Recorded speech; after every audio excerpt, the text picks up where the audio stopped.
to complete our lecture series हम SK22 का areata discuss करेंगे। इसमें जो फर्स्ट MCQ इन्होंने जो रॉन्ग दिया है that is 83 MCQ which hormone decreases gastric mortality.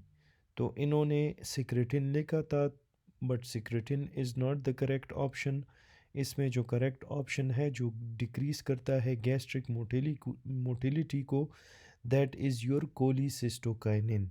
ठीक है, तो D is greater than B. ये आपने इस सीक्वेंस से अगर सीसी के ऑप्शन में ना हो फिर आपने जो है सेक्रेटिन को चूज़ करना है।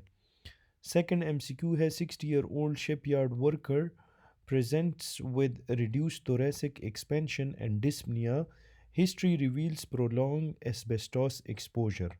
Which diagnose is most likely? तो इसका डायग्नोज क्या है?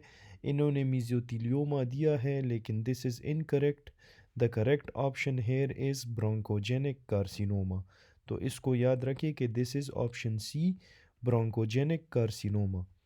फिर उसके बाद है a patient has a mass originating in the infratemporal fossa that spreads medially into the cranial cavity. Through which structure does it most likely pass? ठीक है, तो एक मास है जो इंफ्राटेम्पोरल फोसा से ओरिजिनेट हो रहा है और मीडियली जा रहा है इनटू द क्रेनियल कैविटी। तो ये फोरामेन ओवेल के थ्रू पास होता है, not through the greater wing of sphenoid. So B is incorrect. The correct option here is foramen ovale. फिर है patient with high grade fever, low HB, chills, splenomegaly, साथ में IgM भी raised है। तो ये आपके साथ क्या है? This is a case of malaria. This is not leishmaniasis, this is a case of malaria. जब भी चिल्स आए तो आपने डायरेक्टली मलेरिया को पिक करना है। फिर है stimulation of the aortic arch chemoreceptor leads to which change. तो स्टिमुलेशन करोगे एओर्टिक आर्क की कीमो रिसेप्टर की तो it will not lead to bradycardia. ये आपके साथ लीड करेगा to increase blood pressure. So bradycardia is incorrect. The correct option here is option D increased blood pressure. फिर है postpartum thrombosis with line of Zahn on histology indicates. तो एक pre mortem होता है, एक पोस्ट मॉर्टम होता है। Pre mortem में आपने जो है वीनस थ्रोम्बोसिस लिखना होता है, वीनस थ्रोम्बस, और पोस्टपार्टम में आपने आर्टीरियल थ्रोम्बस लिखना है। तो this is not B, the correct option here is A.